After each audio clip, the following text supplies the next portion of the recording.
Meu nome é William, tenho 16 anos, sou da Escola Gabriel Ribeiro. Meu nome é Isabelle, tenho 15 anos e estudo na Escola Gabriel Ribeiro, atualmente no primeiro ano do ensino médio. Hoje estamos aqui com o Dr. Nelson de Oliveira, Comiso, graduado em Física, professor de Física e tudo mais. E agora a gente vai... Boa tarde, professor, primeiramente. Boa tarde, William. Boa tarde, Isabelle.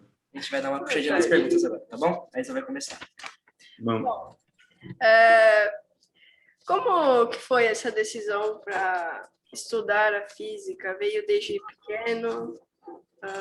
Como foi o seu interesse pela física?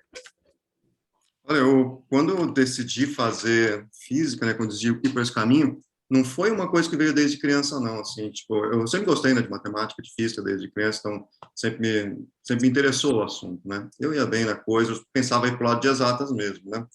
Mas, em geral, quando você estuda de exatas, o pessoal já pensa em engenharia, na verdade, né? Você começa a pensar uma engenharia, outra engenharia, você começa a pensar que tipo de engenharia eu faço, e tinha até engenheiros da minha família, então era um caminho até mais natural para mim, porque não tinha ninguém que trabalhava como físico, né, ou como professor, como acadêmico, essas coisas da minha família, e mesmo na cidade que eu cresci, não tinha muitas essas coisas de universidade de pesquisa e tal, né, então não era uma coisa muito que estava na minha cabeça desde o começo, né? Eu cheguei a pensar bastante em fazer engenharia, tudo, visitar até no ensino médio, tem um professor que organizou uma visita até o ITA para ver como que era, né, eu fui lá, cara, foi legal conhecer e tudo, né, mas daí eu pensei mais, e me pareceu que se eu fizesse alguma coisa que fosse mais voltada para pesquisa, eu achei que ia bater mais com minha personalidade, assim, me pareceu que era legal se tivesse uma coisa que pudesse estar sempre pegando problema novo para mexer, e isso me interessou na época, assim, mas, para falar bem a verdade, vocês não tinham ideia nenhuma do que era ser um físico quando eu estava decidindo, assim, no vestibular o que fazer, né? Eu fui meio por uma intuição, assim, eu achava que ia bater mais comigo, e na faculdade mesmo que eu fui descobrindo aos poucos o que era esse trabalho, né? Mas foi um pouco na louca, mas acabou dando certo depois, eu acho. Entendi. A gente queria saber um pouco mais também como que o senhor, como que o ensino médio ajudou o senhor, né, a fazer essas decisões, porque agora, como eu e a Isa estamos no ensino médio, temos vários alunos que também querem seguir essa área da física, da matemática, como eu também, sou um grande fã da matemática, quero fazer administração, e eu queria saber se você queria, quando você tinha a minha idade, no caso, né, quando o senhor tinha a minha idade, você queria fazer mais voltado para administração ou para física mesmo, e como o ensino médio te ajudou? Então, daí teve tinha um professor lá de física que ele ajudava um pouco o pessoal que estava na escola a conhecer um pouco mais, né, as possibilidades de trabalho, assim. Então, falei, né, ele organizou até esse passeio com a faculdade de engenharia para a gente ver como que era a vida lá, conversar um pouco com o pessoal, né.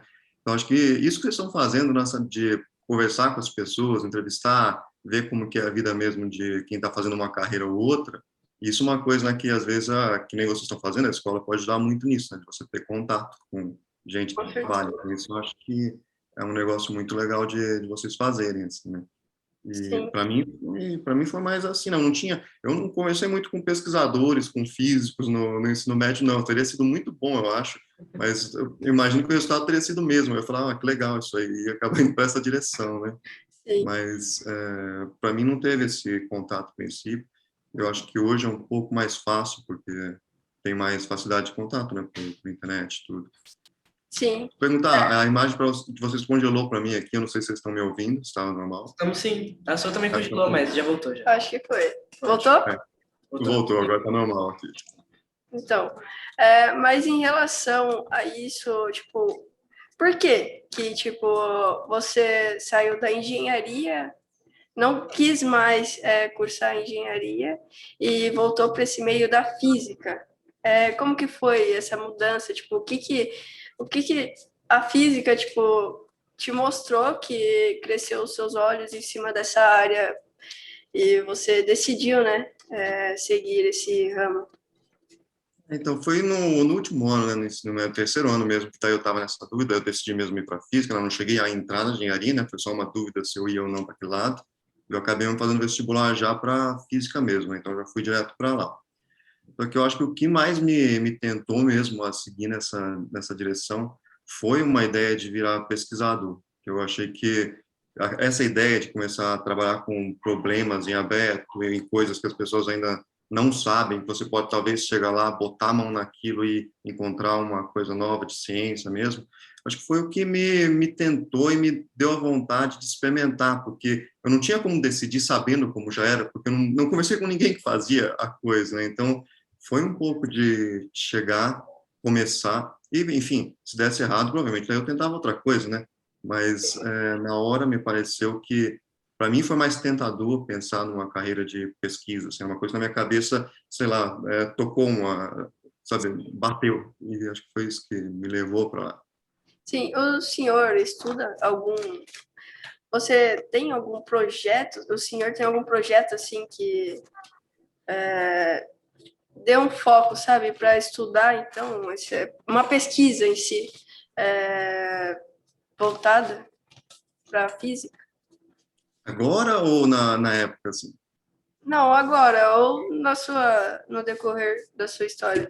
O senhor pesquisou alguma coisa? Sim, daí a gente foi, em geral a gente pega, assim, e os projetos às vezes são longos, sabe? Às vezes você pega, assim, um projeto e fala, vou trabalhar nesse projeto aqui, e em geral você fica alguns anos mexendo com alguma coisa, né? Assim, por exemplo, você, durante a graduação tem que estudar um monte de coisa, né, durante a faculdade, então você está aprendendo as coisas mais básicas, né? Pegando jeitos de trabalhar com coisas conhecidas já, enfim, né? Estudando, né? Já dá para fazer um pouco de pesquisa na graduação. Então, na graduação já dá para... Tem coisas que chamam de iniciação científica, que às vezes é um projeto um pouco mais simples que você pode fazer quando está na faculdade já, né? Então, ali foi quando eu peguei o meu primeiro projeto de iniciação científica, estava no segundo ano da faculdade, e daí tinha um laboratório lá de física nuclear, e eles mediam uns espectros, os materiais radioativos, umas coisas assim, né?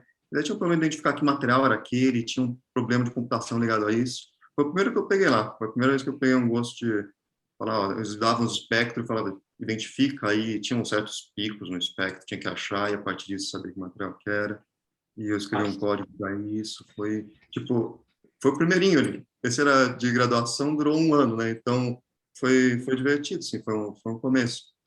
E depois vai emendando um atrás do outro. Daí você aprende uma coisa num projeto, daqui a pouco você fala, vou tentar agora um outro projeto que tem uma oportunidade de trabalhar com aquele grupo, sabe? Você fica olhando anúncios de trabalhos, porque você tem que procurar trabalho também para montar um projeto, tem que ter alguém que pague você, que você possa trabalhar junto com um professor, e tem que ter alguém para orientar, né, para você ir aprendendo. Então, daí sim, eu fui, sempre você termina um e daí já está de olho em outro já, e daí para frente eu fui trabalhando em diversos projetos, assim, tipo, no doutorado eu peguei outro, daí eu fiz pós-doutorados e cada um eu pegava um projeto, e daí mais sempre para o lado de física matemática, física teórica, que é o que mais me interessa, assim. Sim. Então, voltando nesse assunto do estudo, eu queria saber para o senhor como foi a experiência de estudar nos Estados Unidos, porque a gente deu uma leve pesquisada, né, para não ver aqui essa informação, a gente viu que o senhor tem um doutorado, né, nos Estados Unidos, e a gente queria saber como foi essa experiência, se é muito diferente do Brasil para cá, quer dizer, do Brasil para lá, essas coisas. Eu fiz isso ainda, foi de 2014 até 2017, daí eu já tinha um doutorado, né, daí eu fiz o pós-doutorado lá, que a gente chama, que é trabalho de pesquisa, depois que faz o doutorado, né, e daí foi legal pra caramba, sabe, porque apareceu uma oportunidade de trabalhar com um assunto, né, que é gravidade de laços, eu queria mexer com isso há muito tempo, que eu queria desde que eu estava na graduação, que ia trabalhar com esse assunto, né. Só que daí, quando eu quis, aqui no Brasil, tocar um projeto com isso, eu não consegui quem orientasse. Precisava de um professor para tocar o projeto junto, né? Quando você ainda está, se não é professor ainda. E ninguém no Brasil trabalhava com isso. Então, daí não tinha como no Brasil fazer esse trabalho que eu estava querendo fazer, porque ninguém no Brasil sabia fazer, certo? E daí surgiu essa oportunidade de ir lá para os Estados Unidos, né? Veio um professor desse instituto lá, chama Institute for Gravitation and the Cosmos, acho muito legal. E o cara, que é o diretor lá, estava no Brasil fazendo uma palestra, né? Lá na USP, eu estava estudando na USP, né? Daí eu dei um jeito de marcar esse seminário, e daí eu peguei com o pessoal do departamento, eles deixaram eu ir buscar ele no hotel, levar para a faculdade, isso aqui, daí eu consegui conversar com ele e marcar uma entrevista lá, né? Daí rolou de ir para lá, ele falou, vamos trabalhar com a gente lá, né? E foi quando eu pude entrar nessa área, porque se não tivesse rolado esse pós-doc lá, provavelmente não conseguiria entrar bom, dá para entrar, mas seria muito mais difícil, né? Mais legal quando tem gente já que tem experiência, tudo, que te dá uma porta de entrada, né? Sim. Então, O Nossa, senhor, nesse percurso, né, quando estava lá nos Estados Unidos, como que foi, tipo, a relação com as outras pessoas, até na comunicação? O senhor já havia ido para fora antes ou não? eu já tinha viajado para o exterior, mas não para os Estados Unidos. Então, para os Estados Unidos foi novidade para mim, né? Sim, Daí, os Estados Unidos tem aquela vantagem, né, que pelo menos a língua a gente já está mais acostumado, né? E também, tipo, os filmes você já viu, as músicas você conhece, é muito mais próximo, né, da gente, assim. é, Mas não é muito fácil, não, dá um trabalho, assim, sabe? Tem gente que tem mais facilidade ou menos para adaptar. Eu, no começo, leva um tempo até você... Mesmo quando você já sabe a língua, leva um tempo para acostumar com o sotaque, com o jeito que o pessoal fala no lugar. Tem um monte sim. de bobagem do cotidiano que você não aprende o inglês na escola, às vezes, também, então você tem que dar uma aprendida nessas coisas, né? Mas em E, relação ao inglês também, porque o inglês, tipo, que nós aprendemos aqui no Brasil, às vezes é muito diferente do que realmente é lá. E então não teve nenhuma complicação em relação a isso, por conta que o senhor já tinha ido, né, para fora antes, né? Só o é, sotaque que deu aquela mexida, né? foi isso, né? E também, às vezes, tem coisas que nem se falou, né? Sei lá, por exemplo, você chega lá, daí você tem que abrir uma conta no banco, sabe? E Nossa. daí, tipo, eu nunca tive uma aula de como abrir conta no banco, sabe? Parece que em português eu já não sei direito os termos de banco, sabe? Olha, às vezes, o contrato de banco em português, eu falei, o que é isso? Eu não sei, né? Em inglês era maior, eu chegava, olhava o contrato e falei, nossa, o que esse contrato tá falando, sabe? Aí tinha que estudar mesmo o contrato, então eu tive que estudar um pouco de coisas em inglês, assim, para se virar com coisinhas que você nunca pensou na vida que ia precisar usar, né?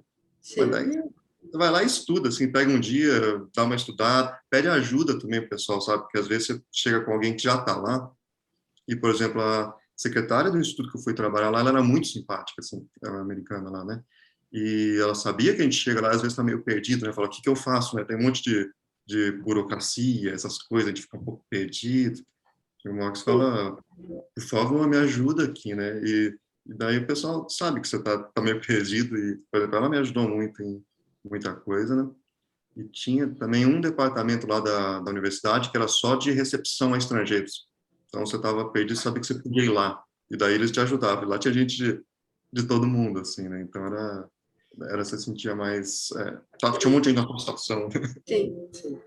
Então, voltando mais para esse lado da física, eu queria saber se o senhor foi um dos pioneiros nessa área, se foi você que começou, você que foi o senhor que juntou uma equipe e fez essas pesquisas sobre a física quântica.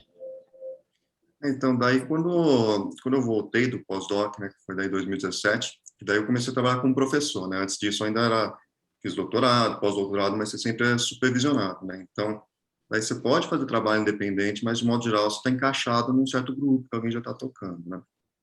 Daí, quando eu voltei, eu vim para o UFMG, e na época o UFMG não tinha grupo da área que eu trabalhava, né? Eles estavam até precisando de alguém que mexesse com as coisas de matemática, assim, né? Daí eu cheguei lá, então comecei a montar um grupo para começar a trabalhar nessas áreas, né, principalmente de gravitação de laços, tem outras áreas relacionadas que eu mexo também, tem uma que chama teoria de campo de espaços curvos, por exemplo, então eu mexo com cosmologia também. E nenhuma dessas áreas tinha na universidade lá. Então, quando eu cheguei, tinha um monte de gente, sabe, que queria mexer com essas coisas, porque, sei lá, cosmologia, gravitação, me interessa muito a gente, né? Daí eu peguei e falei, beleza, vamos começar um grupo aqui, né? Daí tem um grupo lá que chama de GFT, né? Grupo de Física Teórica Fundamental, que daí eu montei lá. E no começo eu tinha muito aluno bom, muito pilhado para trabalhar, sabe? E a gente começou a montar alguns projetos, começou a montar um monte de reunião para a gente discutir esses projetos, né? E eu encaixei também uns cursos novos lá na graduação, porque daí o pessoal na graduação já podia estudar daí, relatividade geral, né, que é gravitação, que é essas teorias de buracos negros, ondas gravitacionais, essas coisas todas, né? E não tinha, daí eu coloquei na graduação, eu coloquei cosmologia na graduação também. Então daí o pessoal já está saindo agora já sabendo bem para entrar numa pós-graduação e poder trabalhar na área. E isso é um projeto que está andando, assim, sabe? Leva muito tempo para você criar um grupo forte de uma área, leva muitos anos, porque Um doutorado, para você ter uma ideia, leva 4, 5 anos, né? Uma pessoa fazer um doutorado. Então, às Sim. vezes você faz um projeto, tá, vamos fazer esse projeto. Eu estou há 5 anos na universidade, né? Eu nem tenho tempo de terminar uma orientação de doutorado, né? Então, Nossa. tem que ter paciência. Eu tô feliz disso, porque agora, né, tem um lugar que tinha um monte de gente lá que não podia seguir na direção que eles estavam querendo trabalhar. E daí agora, pelo menos, a gente abre mais uma oportunidade, né? Você estava perguntando antes nessa diferença dos Estados Unidos para o Brasil. Sim, É uma coisa uma diferença que tem às vezes é que os Estados Unidos é muito rico, e eles também têm um monte de universidade, eles trazem gente do mundo inteiro. Então, em geral, você não importa o que você quer fazer, tem alguém que está fazendo, certo? Então, você pode correr atrás, tem as oportunidades. E no Brasil tem coisa muito boa sendo feita, tem grupos muito bons, só que às vezes tem várias coisas que você vai querer fazer e não vai ter ninguém fazendo, né? Então, uma coisa que acho que a gente tem que fazer aqui no Brasil é ir aos poucos, né, abrindo mais o leque de pesquisa e semeando o grupo, formando um grupo aqui, outro ali, porque daí o pessoal, né, vocês chegando e quer trabalhar num problema, quer trabalhar em outro, é bom que já tem uma estrutura já que acomoda para dar oportunidade de trabalhar, né? Então, isso é uma coisa que eu achei legal de fazer, assim, de semear um grupinho e falar, aqui dá para trabalhar nisso, nisso, nisso, vocês vão ter oportunidade, né? Sim. E, então, para mim É de extrema gostei bastante. importância, né? Mas o que seria uma gravitação de laços? Como o senhor disse, né? O senhor fez doutorado nisso? O que seria Pós-doutorado. isso? O que seria? Então, tem essas... É uma teoria ainda que não se sabe se está certa ou errada, né? Tem toda essa discussão, né, sobre qual vai ser a teoria de gravitação quântica. Eu nem acho que está certa, não, mas eu acho que é um caminho na direção, né? E daí o que acontece é que hoje na física tem duas grandes teorias, assim, vamos dizer, dentro da física, né? Que as desenvolveram meio independente uma da outra. Uma seguiu por um caminho, outra para outro, estava estudando objetos diferentes, né, que é a mecânica quântica de um lado e a relatividade geral de Einstein do outro. Então, elas tiveram histórias meio separadas uma da outra, porque uma tinha gente estudando coisas pequenas, né, átomos, por exemplo, moléculas, coisas bastante pequenas. E quando você estuda essas coisas bem pequenas, elas se comportam diferente das coisas que a gente está acostumado, tá, no nosso tamanho, assim. Então, entram probabilidades lá, as coisas não acontecem sempre do mesmo jeito, elas são probabilísticas quando você faz o experimento, né? Então, tem várias diferenças ali. E, por outro lado, tinha gente estudando, sabe, planetas, galáxias, coisas enormes. Era, tipo, um no microscópio e o outro no telescópio, sabe? Eram mundos totalmente à parte. E saiu, então, uma teoria para explicar as coisas pequenas e outra para explicar as coisas grandes, né? E, enfim, ficou muito a parte do outro. E quando você olha as teorias, não tem nada a ver uma com a outra, sabe? Mesmo os objetos que elas usam são diferentes, os objetos matemáticos. Então, você olha uma, olha a outra e fala, não parece o mesmo universo, parece que são universos separados, sabe? Sim. Só que é o mesmo, só que um está falando de coisas grandes e o outro está falando de coisas pequenas, né? Só que daí o que acontece é que não é exatamente coisas grandes que importam para a relatividade geral. A gente pensa em grandes porque a gente pensa em planetas, galáxias, né? Só que o que importa mesmo lá é que tem bastante matéria, tem bastante massa, né? Um planeta, se for botar numa balança, né? Se fosse colocar aqui, tem bastante massa. Então, é esse que importa, porque quando tem bastante massa, tem bastante atração gravitacional, tá? É isso que é o relevante, assim. Então, aí tem esse problema que o que acontece se você pegar um monte de massa, você fala que precisa entender gravitação, mas apertar ela até ficar numa região pequena, que é onde mecânica quântica é Sim. importante. Aí você fala, ué, eu não sei o que acontece, porque eu preciso saber usar as duas no mesmo lugar agora, tanto gravitação quanto mecânica quântica, né? E ninguém sabe o que acontece. E daí a gente fica curioso, fala, ué, mas deve ter uma teoria que daí, quando explica coisas grandes, fica igual a relatividade geral, quando explica coisas pequenas, fica igual a mecânica quântica, mas que também consegue explicar quando os dois estiverem juntos, né? A gente quer explicar isso. Ninguém sabe que teoria é essa, ninguém sabe nem a linguagem direito para como explicar isso. Só que, ao mesmo tempo, quando você vai estudar cosmologia, né, vocês já ouviram falar do Big Bang, dessas coisas, né? Quando você pensa no Big Bang, é um lugar que tem um monte de coisa amontoada numa região pequena. Buraco Então, negro também, né? um buraco negro também. Cai aquele monte de coisa, colapsa ali no meio e vai para a singularidade, né? Fica ali perto. Como Sim. que você entende essas coisas? Ninguém entende essas duas coisas. Então, o pessoal fica meio abismado querer explicar, né? Principalmente, nossa, o Big Bang, saber como começou o universo, fica todo mundo pensando o que aconteceu lá, né?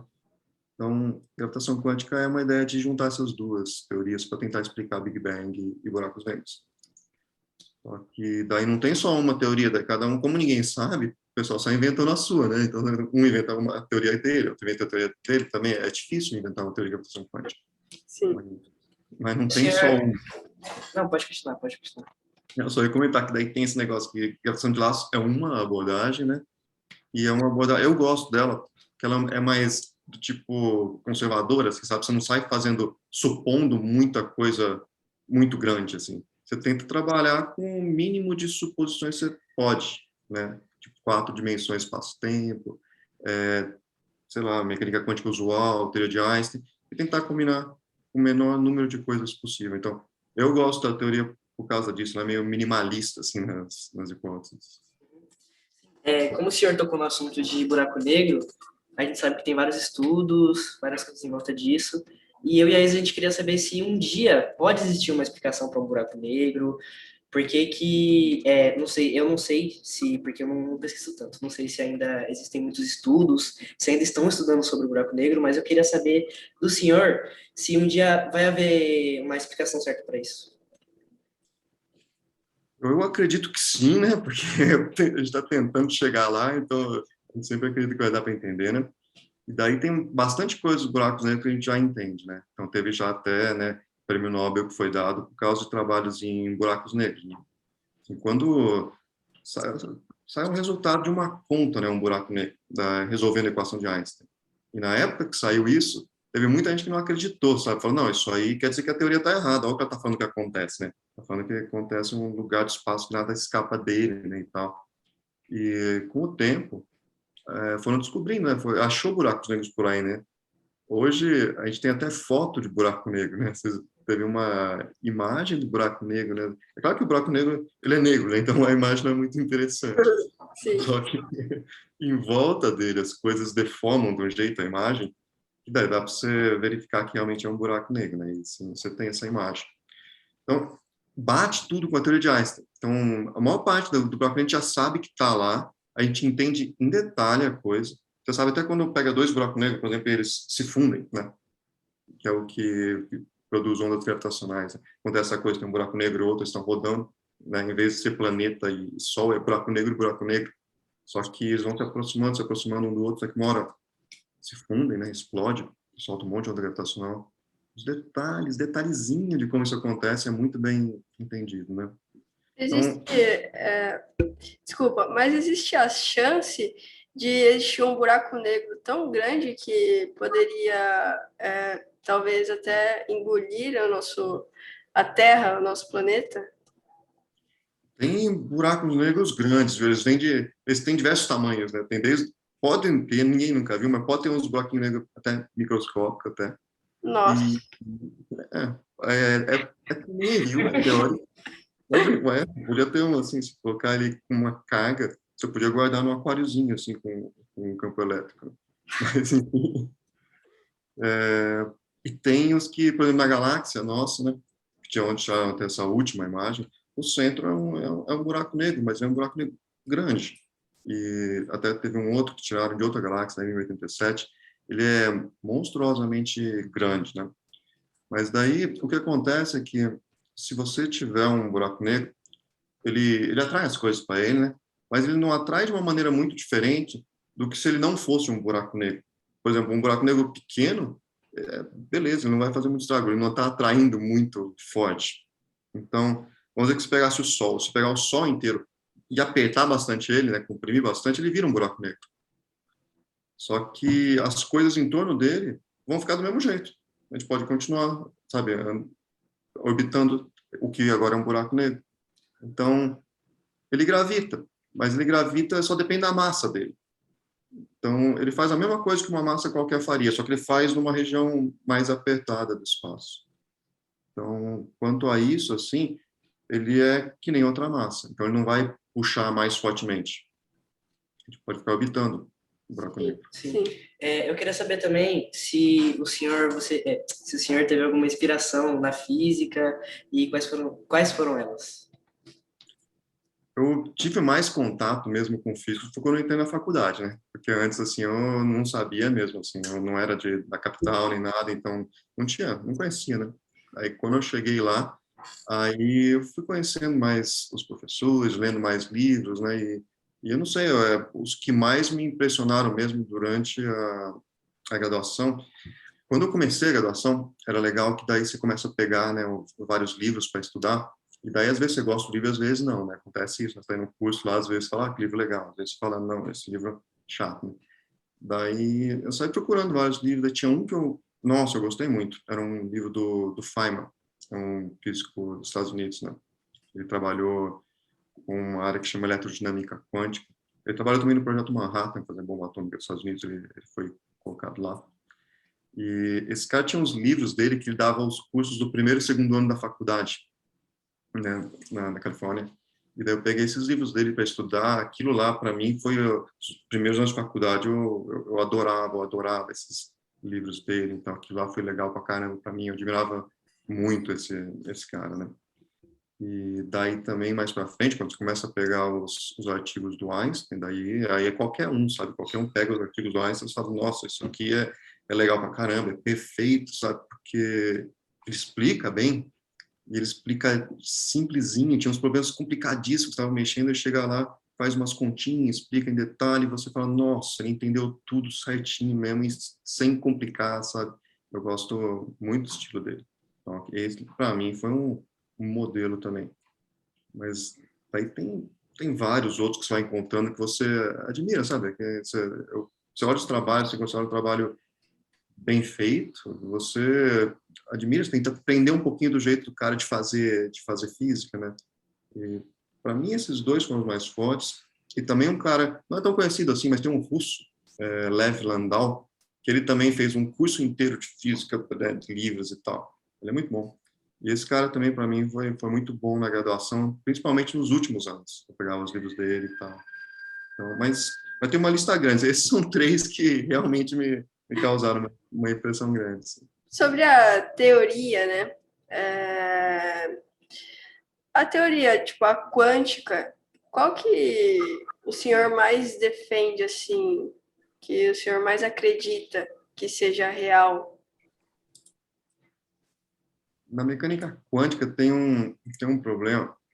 Até, por exemplo, eu falei do Feynman, né? Que tava esse cara aí dos livros, né? Da parte fundamental do curso, né?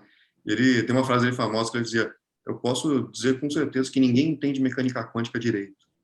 Ele falava, ele, sabe, ele era muito bom de mecânica quântica, era um prêmio Nobel. Mas é porque a interpretação da teoria é difícil. Então, todo mundo faz as contas, chega no mesmo resultado, e daí um fala, isso quer dizer isso. E o outro fala, não, isso quer dizer aquilo. Eles falam, é o mesmo resultado, mas a pessoa tem uma interpretação diferente da outra, né? Então, tem interpretações da mecânica quântica.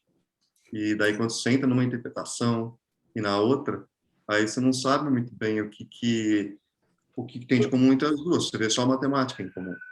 Sim. Então, eu acho que mecânica quântica, essa é uma das dificuldades hoje, é realmente tentar chegar numa interpretação comum que todo mundo pega e fala, é isso que está dizendo. Porque senão a pessoa faz a conta, dá o mesmo resultado e elas começam a discordar sobre o que isso significa. É uma situação meio estranha, assim, da mecânica quântica. Eu acho que é um problema ainda para entender melhor. Em relação ao tempo, o senhor acha que o tempo, ele realmente existe ou ele é relativo? E qual a comprovação científica para isso?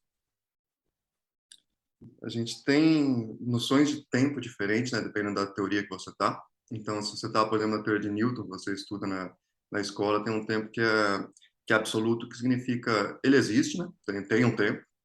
E além disso, ele passa do mesmo jeito para todo mundo. Então, se você tem um relógio, outra pessoa tem um relógio, todo mundo vê ao mesmo tempo. É uma única coisa. Então, tem essa primeira ideia. Essa a gente sabe que não é verdade, porque depois veio a teoria de Einstein depois disso, né? E na teoria de Einstein muda uma coisa nela, que você, em vez de ter um tempo absoluto para todo mundo o mesmo, continua tendo um tempo que existe mesmo, é um tempo, é um objeto físico real, uma coisa que a gente sente mesmo. Só que cada um tem o seu. Então você tem o seu tempo, eu tenho o meu tempo, e esses tempos podem passar de um jeito diferente de uma pessoa para outra. Só que ele continua existindo, mesmo uma coisa que, na teoria, é uma coisa bem básica. Você assume, fala, ó, existe o tempo aqui, está bem na base matemática da teoria mesmo. E em que sentido que isso é verdade, né? Agora você monta a teoria assumindo isso, e depois você vai lá e faz um monte de experiência para ver se a teoria está certa ou não. Aí, se dá tudo certo, você fala, ó, se deu tudo certo, o que que minha teoria está falando, provavelmente, então, isso que eu assumi como verdade deve ser verdade mesmo. Então, é meio desse jeito que a gente tenta dizer o que que é verdade ou não, quando você está mexendo com a teoria científica, né? Você primeiro chega lá e fala, ó, vou falar que é verdade. E daí você vê o que é consequência disso. Se de repente dá tudo errado, você fala, acho que não era verdade, não, né? Que eu vou ter que refazer a teoria, né? Sim. Então, como a gente puxou mais para esse lado do tempo, né? Se ele Sim. existe. Eu queria comentar também sobre o filme, né? O Interestelar e A Chegada. Porque vários desses filmes têm essa pegada mais de tempo, que ele não é, que ele é relativo ou que ele não é relativo, dos espaços, de buracos negros. E eu queria saber mais sua opinião sobre esses filmes, se eles são verdade, se isso comprova alguma coisa. O Interestelar eu assisti, né? E esse filme, ele é interessante até porque o jeito que ele foi, a história do filme começa mesmo com um físico mesmo que conhecia uma produtora de Hollywood, né? Tinha o Kip Thorne, ele é prêmio Nobel de física exatamente por trabalho de buraco negro. E daí tinha uma amiga lá, Linda Obst, que era produtora de Hollywood. Já tinha trabalhado com ficção científica antes, né, com Contato. E daí eles sentaram um dia lá e falaram, vamos fazer um filme aqui, eu tô com uma ideia e tal. E ele chegou com a ideia de fazer um filme que usasse só física que fosse aceita mesmo. Não precisava ser física tipo estabelecida, mas fosse pelo menos coisa que as pessoas acham que talvez seja possível, né? Então eles começaram com essa ideia de fazer um filme que fosse realmente montado em ciência, né? Aí isso é um pouco demais, né? No final das contas eles tomaram várias liberdades, né? Principalmente no final do filme, né? Você vê que aquilo lá não é da ciência. Mas na parte, né, que tem, quando eles chegam naquele planeta que é bem perto, né, de Garganta, né, do buraco negro, é o planeta da Miller, que é bem pertinho mesmo, aquele planeta cheio de água e tal, né? E daí tem essa história que você chega lá, passa uma hora lá, passa 7 anos fora. E daí eles têm esse problema. Eu falei, e agora? Eu vou lá, fico 3 horas lá, eu volto, todo mundo que eu conheço já não existe mais, né? Que E seria os anos-luz, né? isso é que daí seria isso, chama de dilatação temporal, que eles chamam. Daí, tipo, tem um tempinho ali pertinho do buraco negro, 1 hora, vira 7 anos no filme, né? Mas pode ser qualquer coisa, pode ser até mais, pode ser quanto tempo você queira. Sim. E E aí isso, entra até na parte de máquina do tempo, né? O senhor acha que é possível a gente desenvolver futuramente uma máquina do tempo? então, daí a gente pode até pegar do mesmo jeito da outra pergunta, né? Você fala o que que é o tempo, a gente fala, será que, tudo bem, você colocou o tempo na sua teoria lá, né? Aí fala, será que dá para ter viagem no tempo? E tem algumas possibilidades até na teoria, mas elas em geral não são assumidas. Assim, a princípio, você poderia pensar, tem as equações da teoria, a equação de Einstein lá, por exemplo, né? E existem algumas soluções, por exemplo, que você vai indo para o futuro, daqui a pouco você volta para o próprio passado. Tem umas soluções que chamam soluções com laço temporal. Só que, em geral, as pessoas pegam e já excluem isso de cara. Falam, oh, não, isso aqui não pode ser, então vamos tirar da teoria isso aqui. Então, tem gente que trabalha com essas coisas de dar voltas no tempo, por exemplo, é um tipo de possibilidade, mas a maior parte das pessoas já pega e fala, não, não, isso aqui a gente nunca viu nada disso, né? Então vamos tirar daqui, né? Até tem essa história até né, de se é possível viajar no tempo, cadê os viajantes do tempo, né? Por que que eles não estão fazendo uma visita para a gente aqui, o pessoal do futuro, né? Não sei se é tão chato nosso tempo assim que eles nem vêm para cá, mas tipo você podia esperar assim uma visita, né? Então, Sim, não é impossível matematicamente, mas em geral as pessoas fazem mais de maneira especulativa, mas na teoria padrão não tem ideia de tempo, de acha só para o futuro. Só que você pode ir mais rápido ou mais devagar. Então, se alguém está indo rápido para o futuro, está indo devagar, está ali perto de Garganta, vai parecer que você foi para o futuro dos outros, mas está indo só para o seu futuro mais devagarzinho. certo. Então, como a gente falou da máquina do tempo, eu acho que num futuro próximo, assim, vai ser abrangente, eu acho, essa área. porque é tanto pro sim quanto pro não, porque a gente tem a tecnologia vindo agora, está ajudando muito, e eu queria saber qual foi o papel da tecnologia para a área das ciências, para a área da física, se ela contribuiu muito. Isso aí é interessante, né? Coisa da relação entre a ciência e a tecnologia, né? Porque tem dos dois lados a coisa acontecendo. Tem vezes que tem gente lá na física pensando em umas coisas só porque tá curioso, sabe? Você começa a pensar assim, imagina muito tempo atrás, por exemplo, quando estavam inventando mecânica quântica, assim. Aí, de repente, as pessoas estavam estudando coisinhas pequenas porque queriam saber como era, sabe?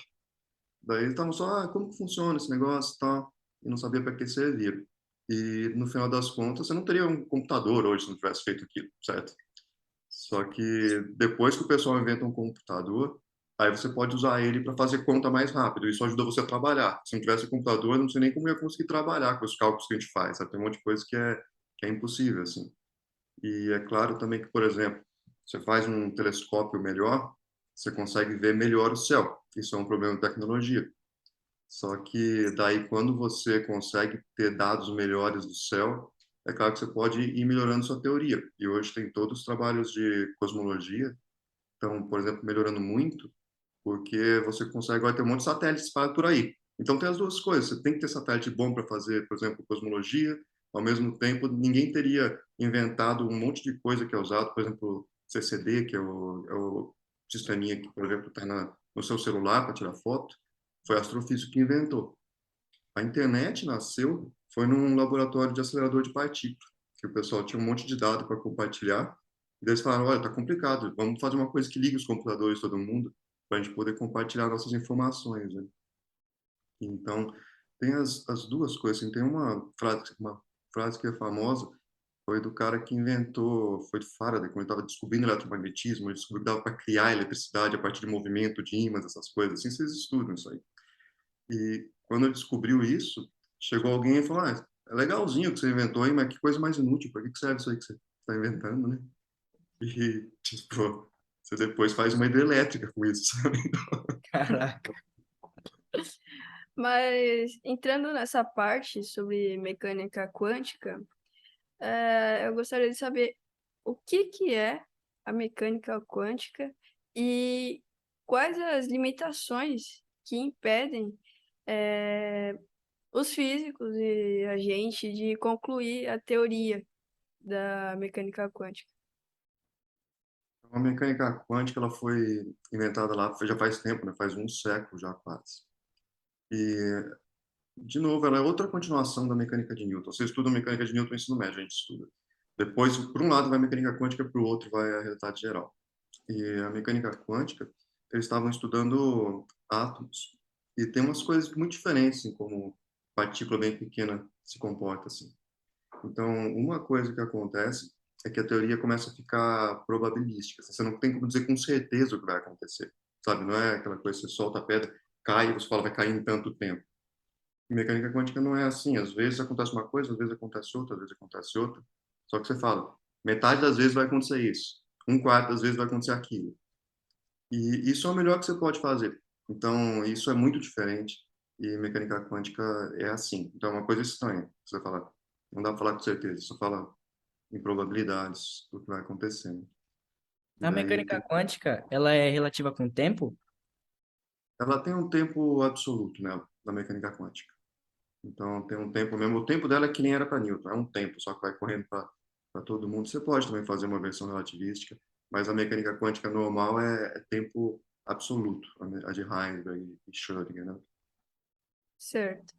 É, então, acho que é isso, né? Concluímos? Concluímos. A gente queria falar mais sobre esses assuntos também, só que na outra, a gente deu uma embasada a mais, né? Porque a gente já tava com um roteirinho, e agora a gente veio tudo na mente, no improviso, porque a gente precisava terminar isso, né? Ontem não deu, teve muitos imprevistos, e agora a gente conseguiu, a gente falou até sobre mais coisas, né? Porque não estava no nosso roteiro a gente falar sobre a mecânica quântica, que você citou aí. Verdade, verdade. E eu acho que foi tudo, né? Eu queria saber também do senhor se você tem as considerações finais, as dicas que você poderia passar para a gente também e para todos os alunos da escola. Então, outra vez, estava até Deixa eu ver, eu posso falar da outra vez? Não, não posso, vocês vão ter que editar, né? Mas, Pode falar, pode falar. Se quiser dar mas, uma embasada a mais, falar sobre alguns assuntos que a gente falou na outra, que não apareceu nessa também. não, acho que só como última mensagem mesmo é que eu acho que é muito importante o que vocês estão fazendo, a gente estar entrevistando, conhecendo gente que trabalha com vários assuntos, né? Porque isso é o que tem que correr atrás agora para vocês realmente poderem, né, fazer uma escolha do que vocês podem fazer, de que trabalho que vocês vão ficar satisfeitos fazendo e que vocês podem fazer que é útil também para os outros, né? Enfim, e parabéns pelo trabalho que vocês estão fazendo aí, né? E espero que tenha ajudado com o trabalho. Com Muito certeza obrigada. A ajudou. gente que agradece. Isso. E muito obrigada por dar essa oportunidade, né, de estar entrevistando o senhor. E é isso. É só gratidão. Obrigada, Obrigado. Nelson.